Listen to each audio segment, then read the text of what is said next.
龙卷风焚火炉到底是让你欣赏火焰的艺术品呢，还是真正能煮出美味料理的实用工具呢？我们今天一起来看看。是很小巧的一款，还有一个夹棉的迷彩收纳包。 外观帅气的耐高温漆，搭配三角支架，让它稳定架高离地。但别忘记防电哦。它的底部是2次燃烧进混气系统，这不仅提升燃烧效率，还能创造出漂亮的螺旋火焰。火焰真的是还蛮酷炫的哦，非常推荐使用生物颗粒燃料，环保又高效。燃烧过程中几乎没有黑烟。燃烧颗粒燃料是一种环保的行为，对环境和减碳是非常有帮助的。找机会会深入一集来说明。 聚火环和锅架都可以收纳在里面。燃料倒入后，不要淹没出火口，在表面均匀铺几颗碎的酒精块或固体燃料块助燃。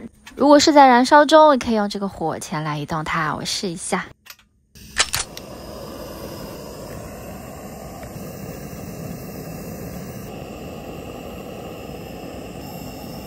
OK， 加上聚火环。哦，已经在开始慢慢形成火网喽。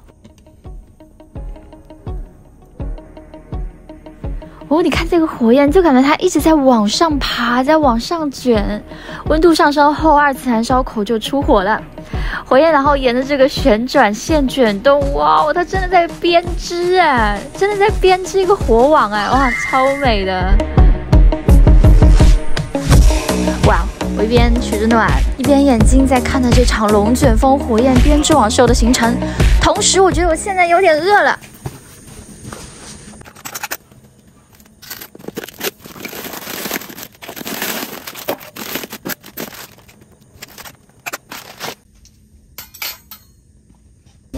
煮饺子，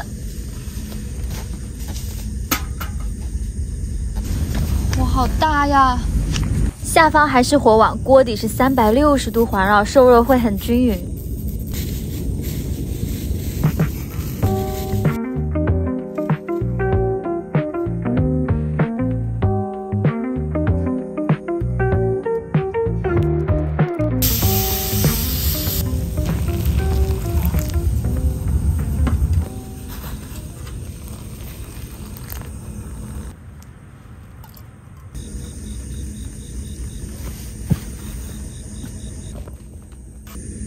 大胖饺子，嘿嘿嘿，啊！哇，热气腾腾的冬天吃最棒了，香不香？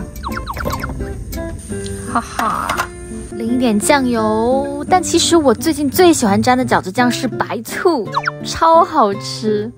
我没想过沾白醋这么好吃，已经在我的饺子酱排行榜第1了。不知道大家是沾什么样的饺子酱呢？欢迎留言分享给我。哟，到后面居然有蓝火，别浪费。 锅架这样倒着放，因为我要烤地瓜。饺子吃完了，哇，我就有地瓜香了。来翻个面，哇，好香啊！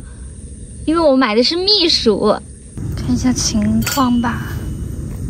哟，软了，它已经好了。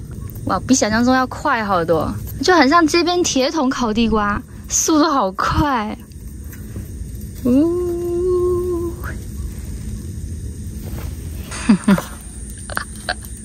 吃完饺子吃地瓜，好开心。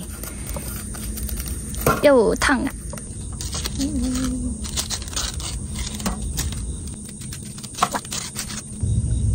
哇，流油！ 哇，全部熟透了，软绵到里面了。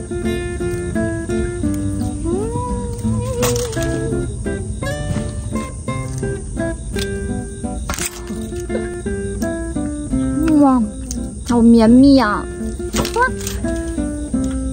超级成功。总结来说，这款炉子不仅让你享受美丽火焰，还可以轻松烹煮，性价比极高，价格亲民。OK， 谢谢你看到这里，也记得帮我点赞、订阅、分享我的频道哦。我们下期再见啦！